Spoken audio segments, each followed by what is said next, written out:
Chicken sandwich. Excuse me, chicken burger అయినా okay. నా కోసం నాన్ వెజ్ తినడం మానేశానన్నావు. నీ కోసం నువ్వు మానేస్తే బాగుంటుంది, నేను మానేస్తే ఏం బాగుంటుంది చెప్పు. Don't be smart, okay? I've already told you that I hate non vegetarians. Baby నాకు ఎనర్జీ సరిపోవట్లేదు, ప్రోటీన్ ఫుడ్ కావాలి. So sweet. Thank you. Shut up. Last week ఏమన్నావు? నేను స్మైల్ చేస్తే ఏదో ఫుల్ గా బాడీలో ఎనర్జీ ఎక్కించినట్టు ఉంటుందన్నావు కదా, అందుకే స్మైల్ చేసి అలా నీట్ గా సెల్ఫీ పంపాను. అప్పటి నుంచి అలా అయిపోయింటాడు పాపం పిల్లడు. చూడలే బాబా. Now what the heck is this? చూడు, నాకు చికెన్ అంటే ఇష్టం. అంటే నేను ఇష్టం లేనా? నేను కోసుకొని కూర వండుకొని తినలేను కదా నేను. తింటావురా, కుదిరితే నన్ను కూడా కోసుకొని తినేస్తావు. రా. ఓ అనకూడదా? రా అనకూడదా? నిన్న ఫోన్లో ఏం చేస్తున్నావు బే అంటే మళ్ళీ అను బంగారం అన్నావుగా. నోటి దోలా రేయ్, కంట్రోల్లో ఉండండి రా బాబా. అంటే అవి నైట్ మూడ్లో బాగుంటాయి అనుకో. Do I look like a sex object to you? Do you think I'm a whore? Baby నేను సెక్స్ ఆబ్జెక్ట్కి ఎప్పుడు చూడలేదురా. సో నేను సెక్సీగా లేనన్నమాట. అబ్బా ప్రణితి, నీతో ఏం మాట్లాడాలన్నా భయంగా ఉంది తెలుసా. ఓ ఇప్పుడు నేను భయంకరంగా ఉన్నానన్నమాట. పిచ్చా నీకు?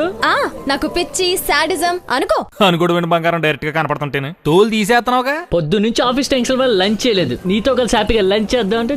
Yo baby I'm so sorry. Lunch లేదా? ఓరి నాయనో, దీని యాక్టింగ్ కి ఆస్కార్లు 60 సార్లు ఇవ్వాలి. చెప్పొచ్చు కదా. ఆకలేస్తుందా, ఆమ్ తింటావా? ఐఎమ్ సో సారీ నాన్న, చెప్పాలి కదా మరి నువ్వు.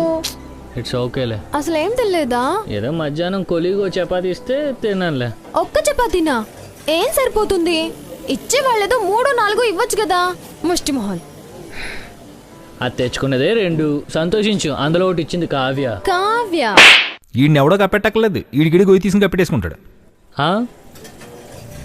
కావ్య ఏనన్నా తల్లొస్తుందా? బాంబు రాసుకుంటావా? లేకపోతే కాల్ చేసి కావ్యను రమ్మన్నా, దాన్ని నిన్ను ఫ్రై చేసుకుని తినేస్తాను. అంటే నువ్వు నాన్ వెజ్ తినవు కదా. ఓ జోకులు, సెటైర్లు. నాకు ఇక్కడ మండిపోతుంటే నీకు కామెడీ చేయాలనిపిస్తుందా? హే ఇనఫ్ రా, వదిలే. Change the topic. ఎందుకు మామా? టాపిక్ చేంజ్ ఎందుకు మామా? దొరికిపోయావనా?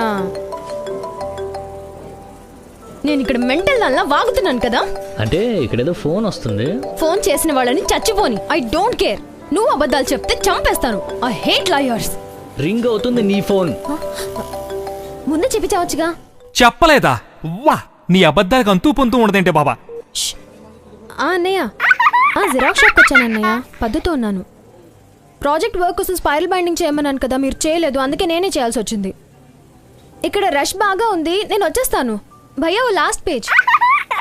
అలాగే వచ్చేస్తాను. బాయ్. ఎక్కడ ఆపాను? మర్చిపోయాను. నీకు గుర్తుంటుంది లేరా? చెప్పు ఎక్కడ ఆపాను. మీ డాడీ మీద ప్రామిస్ నిజంగా మర్చిపోయాను. డాడీ? సరే గానీ నెక్స్ట్ మంత్ ఈ బర్త్డేకి డైమండ్ ఇయర్ రింగ్స్ కొనిద్దాం అనుకుంటున్నా, ఏమంటావు? అబ్బా ఎందుకు చెప్పావు బేబీ? సర్ప్రైజ్ గా ఉండదు కదా. ఏ ఎదవన్నాడని మహానటి సావిత్రి గారు చచ్చిపోయిందని. పాప నటన చూసి అపరిచితుడు ఆత్మహత్య చేసుకుంటాడు. నట పిశాసులు తల్లులు. అయినా నాకంత కాస్ట్లీ గిఫ్ట్ ఏం అవసరం లేదులే. పెద్ద కాస్ట్లీ ఏం కాదులే. అయితే షాప్ వాళ్ళు మనకి ఇయర్ రింగ్స్ తో పాటు నెక్లెస్ సెట్ గా ఇస్తారా? ఎలా భరిస్తున్నావురా బాబా?